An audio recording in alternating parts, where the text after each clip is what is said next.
À la une ce soir, la célébration de l'Assomption ou la montée au ciel de la Vierge Marie. Les chrétiens catholiques du monde entier ont assisté à des messes. Les billets de banque, on les utilise quotidiennement et ils sont parfois endommagés. Comment les entretenir? On le verra dans ce journal.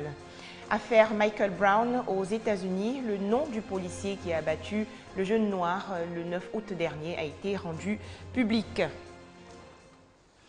Madame, Monsieur, bonsoir et bienvenue dans votre édition. Une revue navale et un défilé aérien pour commémorer le 70e anniversaire du débarquement en Provence. Le président français François Hollande a accueilli aujourd'hui plusieurs chefs d'État, dont le président de la République Alassane Ouattara. Pour rappel, le débarquement de Provence correspond à l'opération décisive le 15 août 1944 qui a permis la victoire des Alliés sur les nazis. Près d'un demi-million de soldats avaient été mobilisés. Une autre commémoration ce vendredi 15 août, c'est celle de l'Assomption ou l'entrée de la Vierge Marie, mère de Jésus-Christ, dans la gloire du ciel. À cette occasion, des messes sont dites dans les églises catholiques. Dans certaines paroisses se déroule une procession exhibant la statue de la Vierge Marie. Le reportage de Serge Gongouma et Éric Goré. À la paroisse Sainte-Thérèse de Marcory, les fidèles sont venus nombreux. Pour commémorer ce moment, le père célébrant, Simon-Pierre Emmanuel, les a exhortés à se servir de cet instant solennel pour vivre en communion partout où ils seront. Message bien perçu par les fidèles de cette paroisse. L'Assomption pour nous a vraiment une portée importante parce que la Vierge monte auprès de son Fils. Et elle monte avec toutes nos intentions. La Vierge Marie représente tout pour moi et pour toute l'humanité. Elle nous apporte beaucoup dans notre vie. À la paroisse Notre-Dame du Perpétuel Secours de Trécheville, le père Salomon Aboké a invité les fidèles à épouser le comportement de la Vierge Marie, mère de Jésus-Christ. Les fidèles, quant à eux, donnent une importance particulière à ce jour saint. Nous la fêtons parce que Dieu l'a reconnue et l'a couronnée au ciel. Elle est reine dans les cieux, reine sur cette terre. On souhaite qu'elle monte avec toutes nos intentions auprès de son Fils. À la Polyclinique internationale Sainte-Marie, le ministre de la Santé et de la lutte contre le sida a pris part à la messe en compagnie des malades. L'abbé Rodrigue Akechi, dans son homélie, a révélé que la Vierge Marie est une puissance, elle doit être honorée et célébrée. Il a profité pour prier pour tous les malades. Dans la communion de toute l'Église, nous célébrons le jour où la Vierge, Mère de Dieu, a été élevée au ciel dans la gloire de son Fils. L'Assomption commémore la montée au ciel de la Vierge Marie, mère de Jésus-Christ, Fils unique de Dieu. Et pour vous rendre ce matin dans vos différentes paroisses, pour ceux bien entendu qui sont chrétiens catholiques, vous avez sûrement emprunté un moyen de transport. Pour payer la course, vous avez certainement utilisé un billet de banque. Justement, les billets en circulation sont parfois vieux, sales ou déchirés parce que trop souvent manipulés. Comment ne pas les endommager? Que faut-il faire pour les entretenir? La réponse dans ce reportage. Les billets de banque. Ils sont chaque jour manipulés par commerçants, salariés, transporteurs et bien d'autres usagers. Manipulés, mais de quelle manière? Pour certaines personnes qui comptent au quotidien de fortes sommes d'argent, il est impérieux de sécuriser le précieux bien. Au bout d'un morceau de pagne noué autour des hanches, à l'intérieur d'un soutien-gorge, dans les chaussettes ou simplement dans une sacoche portée en bandoulière. Quand ils mettent dans les porte-monnaies, les jeunes arrachent, ils fuient avec. Donc pour être prudent, on met au bout de notre pagne et puis on attache. La raison pour laquelle les femmes mettent l'argent dans leurs seins, il y a d'autres femmes qui pensent que c'est plus sécurisant parce que souvent quand l'argent est dans les porte-monnaies, elles oublient, ça tombe, ça se perd. Mais derrière cette manipulation se trouve une dégradation avancée des billets de banque en circulation, liée parfois au poids des traditions et des croyances. Selon certaines traditions, le nouveau billet de banque peut être sous l'emprise d'une force magique capable de faire disparaître le contenu d'un coffre-fort. C'est dans la même veine que certaines personnes refusent de donner de l'argent lorsqu'il fait nuit. Tout comme il est impossible de faire la monnaie le matin si l'on est le premier client dans un lieu de commerce. Certaines coutumes africaines le déconseillent vivement parce que cela serait synonyme de malchance. Le premier client doit donner quelque chose. Parce que si le premier client ne donne rien, la journée, c'est sûr comme la journée, tous ceux qui viennent, n'est-ce pas, vont rien donner. Quand le premier client vient, il touche tes marchandises, et puis il n'a pas trop l'envie de payer. Tu lui dis, même si tu as quelque chose pour donner, comme tu es le premier client. Les premiers clients, on leur rend la monnaie. Mais seulement, souvent, on fait la faveur au premier client. Parce que nous, on se dit que le premier client, c'est lui qui va nous apporter la chance, nous les commerçants. Voilà, c'est selon sa chance, ça peut nous apporter plus quoi. Des croyances toutefois réfutées par certains spiritualistes qui estiment même que ce ne sont que des superstitions. Ce qu'on croit a tendance à se répercuter dans nos vies.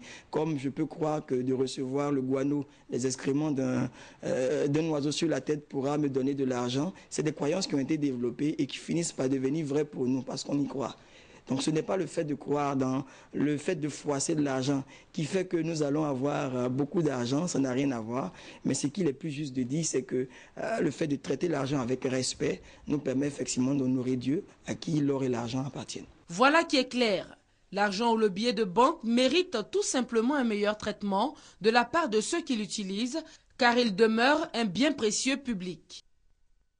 On faisait le point avec Laetitia Manglé et Geoffroy Okambawa. Toujours en Côte d'Ivoire, les guides religieux également mobilisés contre le virus Ebola. Ils sensibilisent les populations sur l'épidémie qui a déjà fait 1069 morts en Afrique de l'Ouest. Après avoir atteint le seuil de 1000 morts, la fièvre à virus Ebola a été classée au rang des urgences médicales de portée mondiale. Pour sa part, le gouvernement ivoirien a pris de nombreuses mesures afin d'éviter l'apparition et la propagation du virus en terre ivoirienne.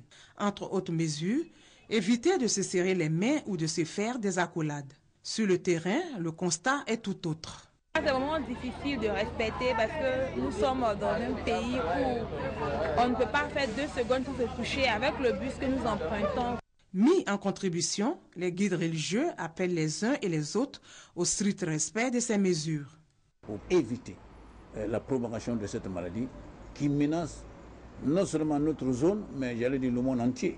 Nous exhortons les imams de faire passer le message aux fidèles que surtout après les prières, on n'est pas obligé de se saluer en se donnant la main. Je répète avec insistance que ce salut aussi ne fait pas partie des rites de la prière en islam.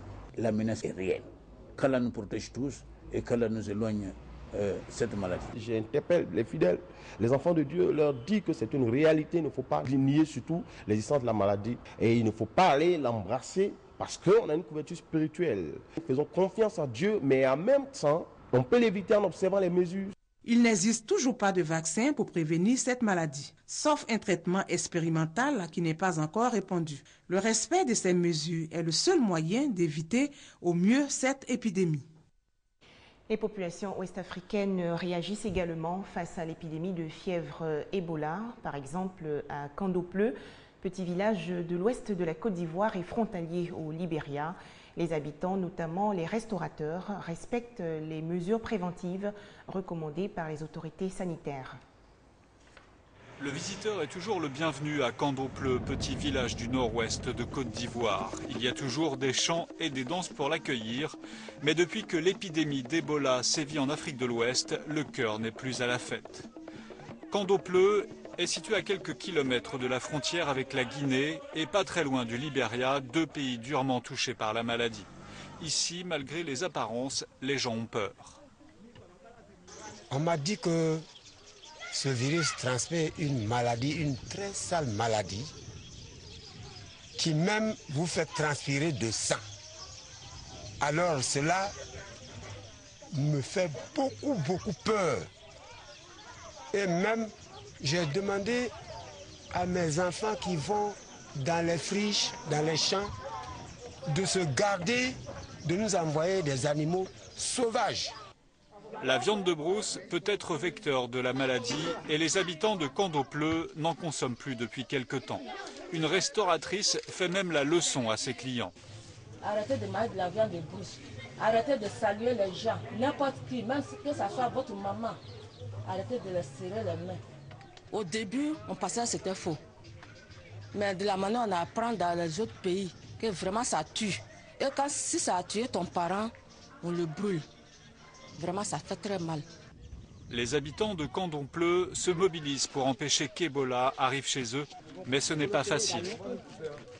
Ce n'est pas de gaieté de cœur que la population accepte d'abandonner son régime quotidien, mais pour des raisons de santé, cela va de soi. À la place de la viande de brousse, on mange du poulet ou du poisson, mais c'est plus cher.